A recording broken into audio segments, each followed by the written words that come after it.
So I'm grateful that my life's path has included working with and being around and communicating with a lot of very creative people.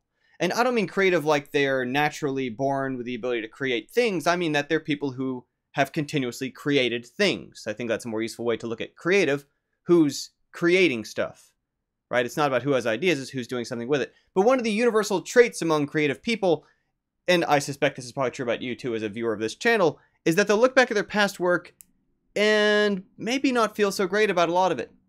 Sometimes even feel a little embarrassed at some of the stuff that they did maybe long ago, maybe when they were less experienced, maybe last week, whatever it might be. And I think that there's two important things to keep in mind about why and how that happens, both of which are actually an entirely good sign that you're doing what you ought to be doing. One of them is simply a matter that as you do things, you get experience. And that seems obvious enough when you hear it. But what that means is that you are more experienced after the project, whatever the project is, a novel, a game you're working on, picture you're drawing, whatever it is, you're more experienced after the fact than you were when you started it. Which means that when you look at it, you say, that looks like the work of someone who's less experienced. And you're right. And the only way to demonstrate that is to not get locked up into the idea that that's who you are, that that's your ability level, that the stuff you make has to always look like that. It's to say, I can do better now than I did then, and to do so.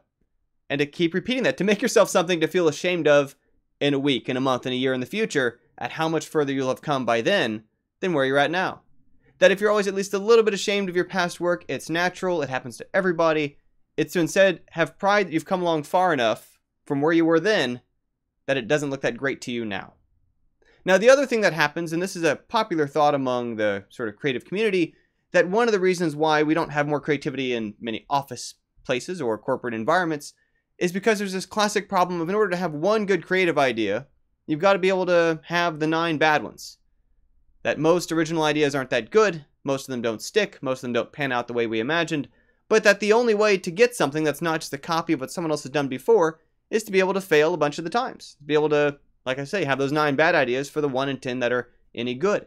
And so if occasionally you're doing your work and you don't feel like it's your best possible work or your best work ever, rather than see that as discouraging, take that as positive feedback that you're exploring, you're experimenting.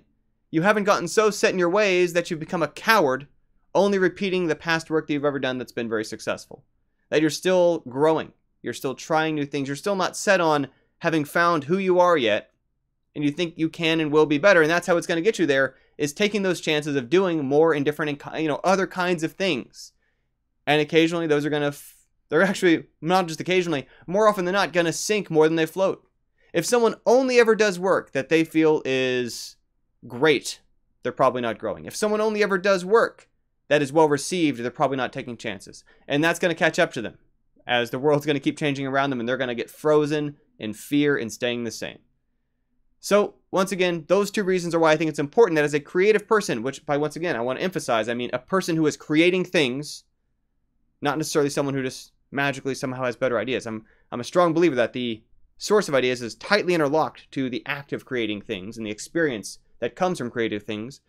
But that if you feel some shame over your past work, if you feel that occasionally the work you're doing isn't your very best, even if it's your most recent, both of those are good positive signs you're doing the right kind of stuff. So anyway, that's it for the day. Chris Deliani for GameKeto. I want to mention, by the way, that I see some really positive comments. I really appreciate those. I'll also say that your likes actually really do make a difference. Pretty consistently on my videos, I see about a 10-to-1 ratio of the amount of people who view the video to the people who like it.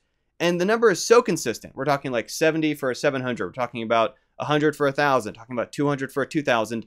That it almost like it keeps that trend in proportion. And I'm almost kind of wondering if actually YouTube only shows my video to another 10 people for every likes that it gets.